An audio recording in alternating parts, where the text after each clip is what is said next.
Ladies and gentlemen, kapag niloko ka ba ng partner mo, nagtaksil na sa iyo ang partner mo, mahal ka pa rin ba niya? Hello guys, so ang topic natin for today ito, mahal ka pa rin ba ng tao na nagtaksil sa iyo? So kung nakaka-relate ka, panoorin mo ito.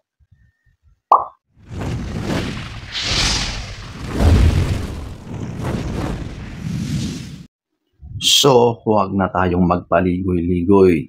Ang sagot, depende. Napakarami kasing mga bagay-bagay na dapat i-consider. Okay? So, ating alamin yung mga bagay na yon. Number 1, ito yung emotional at physical love. So, marami ang nagsasabi, lalong-lalo na yung taong nagtaksil, na kaya lang niya nagawa yon dahil may mga pagkukulang doon sa kanilang relasyon. So sinasabi na mahal kita pero hindi mo na ibibigay yung pangangailangan ko bilang individual. 'Di ba? Madalas na ganyan ang dahilan. Kaya sasabihin, nagawa ko yun, pero wala yun. Pero ang tunay na pagmamahal, hindi mo gagawin ang bagay na makakasakit sa partner mo. Kapag mahal mo ang partner mo, nirerespeto mo yan. Hindi ka gagawa ng mga bagay na alam mo na magva-violate doon sa iyong mga sinumpaan bilang magkarelasyon. Yung pagsabi mo na mahal mo siya, isang bagay na pinapaniwalaan ng partner mo yon. Pero kapag nagsasabi ka ng mahal mo siya tapos gumagawa ka naman ng hindi tama ng mga ganyang panloloko, hindi yon pagmamahal. So, yan ay nakadepende kung ano yung pananaw ng bawat isa. Pero para sa akin, sa aking opinion lang, hindi. Okay? Kasi ang taong nagmamahal, never mong bibigyan ng mga bagay na makakasakit, magva-violate doon sa iyong kapareha, sa iyong minamahal. So, for me, hindi pwedeng magmahal ng tunay ang taong nagtataksil. So, ayan po, ang number 1. Number 2, bakit sila nagtaksil? Bakit sila nagloko? Ang sinasabi naman ng mga taong nagloko, nagawa lang nila yon dahil sa mga nangyayari na sa relasyon ninyo. So, maaring over time ay nagbabago na yung dynamics ninyo bilang magkarelasyon. Kung noon ay talaga namang wow, araw-araw na talagang napaka-sweet niyong dalawa. Lagi kayong naglalampungan.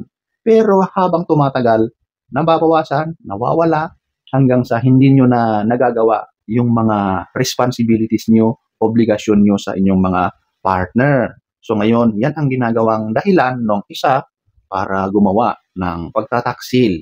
Pero hindi pa rin sapat yun para gawing dahilan na magloko. Nasaktan mo yung partner mo, okay?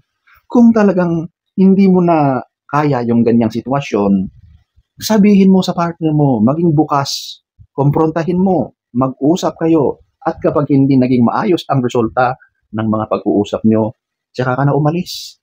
Pero huwag kang mag-stay sa relationship at ginagawa ang bagay na yan. Yung tuloy-tuloy yung mga pananakit na nagagawa mo sa partner mo sa pamamagitan ng pagtataksil, okay?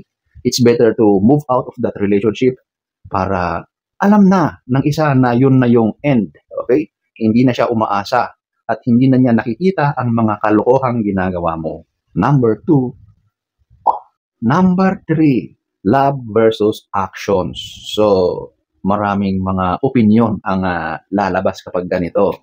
Kasi yung iba na mga gumagawa ng kalokohan, sasabihin nila, ang pagmamahal ay feelings lang yan.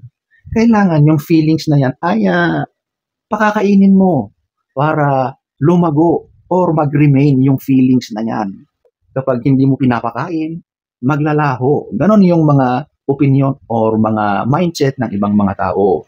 Kaya sila gumagawa ng kalokohan, pagtataksil. Dahil yung feelings na yon hindi mo ibinibigay yung pangangailangan para mag-remain, lumago yung feelings na yan. Yung feelings of love, di ba?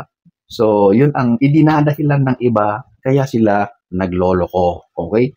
Pero, napaka-selfish na dahilan ang mga yan. Napakababaw, di ba?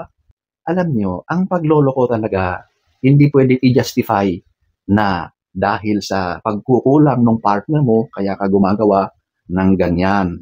Of course, talagang it will contribute para magloko yung tao na mahinang nilalang, okay? So kung yung partner mo ay mahinang klase ng tao, walang morals, talagang loko-loko, di ba?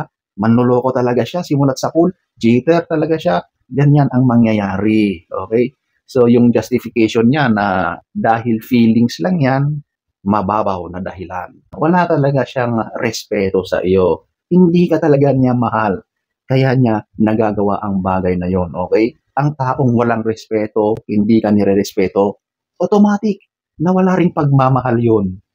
Ang pagtataksil sa kapareha ay kawalan ng respeto. At yung pagtaksil na iyon, choice mo yun. Ginawa mo yun. Nasarapan ka doon. Talagang nagplano ka. Nasiyahan ka, nasarapan ka doon. Di ba? Kaya huwag mong sasabihin na nagkamali ka or nagawa mo lang yon dahil sa mga pagkukulang ng partner mo. Huwag na huwag kayong maniwala sa mga ganyang mga reasoning, alibay, okay? So ladies and gentlemen, kapag nagtaksil ang partner mo, wala na yang pagmamahal. Number 3. Number 4, rebuilding trust. Mapagkakatiwalaan pa kaya ang tao na sinaktan ka ng sobra, sinaktan ka ng lubos-lubos? Alam nyo ba ang pakiramdam ng napagtaksilan? Kung naranasan mo yan, alam mo yan na sobrang masakit, di ba? Yung betrayal pa lang ay napakahirap tanggapin, di ba? How much more yung emotional na sakit, di ba? So, ladies and gentlemen, kung talagang kayang-kaya mong tanggapin yung tao na yan, kahit ganyan ang ginawa sa iyo, saludo ako sa iyo. Pero para sa akin lang, opinion ko lang ulit ito, I think hindi na. Of course, maaring papatawarin ko siya, pero let go. Move on. Huwag nang mag-stay sa relasyon na iyon. Kasi alam mo, mas madalas na ang tao na nagtaksil, gumawa ng panloloko sa iyo, wala nang respeto yun sa iyo. Kaya, kapag tinanggap mo siya at minahal mo pa rin siya despite ng kanyang panloloko sa iyo, ngingisi-ngisi yan behind his mind, his or her mind. Mas lalo siyang mawawalan ng respeto sa iyo.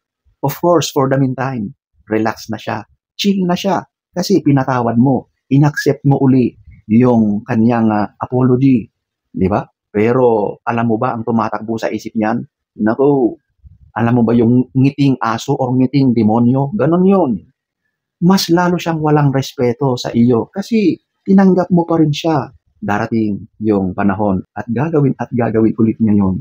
Cycle lang yan eh. Kumbaga nagpapahinga lang siya, nagpapalamig. Pero uulit-ulitin ulit niya yan. Okay? Most of the time. Of course, hindi lahat. Kasi may mga tao rin talaga na tunay na nagsisisi, pero napakabihira yan. Okay? Kaya yung pagtanggap mo, yung pagpatawad mo, yung pag-rebuild ulit ng trust, ay nasa iyo yan. Decision mo yan. Pero tulad ng sinabi ko, para sa akin, wag na. Move on. Patawarin mo, pero i-dispatcha mo na siya. Number 4. So, ang dapat mong gawin is take time to heal. Take time to process the situation. Okay? Huwag kang magmadali. Talagang kapag nandyan ka sa sitwasyon na yan, sobrang masakit yan. Talagang matagal bago makamove on sa ganyang mga karanasan. Alam nyo, time lang ang makaka-heal sa ganyang mga wounds, mga sakit. Hindi yan forever. Yan ay temporary lang. Kapag nakamove on ka na, sigurado na mas magiging okay na ang lahat. Okay? Don't blame yourself. Huwag mong isipin na kasalanan mo kaya nangyari ang bagay na yan. Kasalanan nung gumawa yan. Mahinang tao yun, manloloko talaga siya, kaya ganon ang kanyang ginawa. Don't ever blame yourself. Mag-seek ka rin ng support. Siyempre, mahirap ang ganyang mga nangyayari sa buhay. Kailangan mo talaga ng makausap. Most of the time, ito na yung mga kapamilya mo, magulang mo, kapatid mo, or yung tunay na kaibigan. Yung kaibigan na naiintindihan ka, hindi yung mga kaibigan na imamarites ka ulit sa iba. Sigurado na makakabangon at makakabangon ka dyan. Magpaganda ka, magpapogi ka, di ba? Ayusin mo ulit yung sarili mo. Huwag kang magmukmuk ng napakatagal. Go out, get a life. Okay? So, sana ay nagustuhan nyo ang ating topic for today. Next story time. Don't forget to subscribe.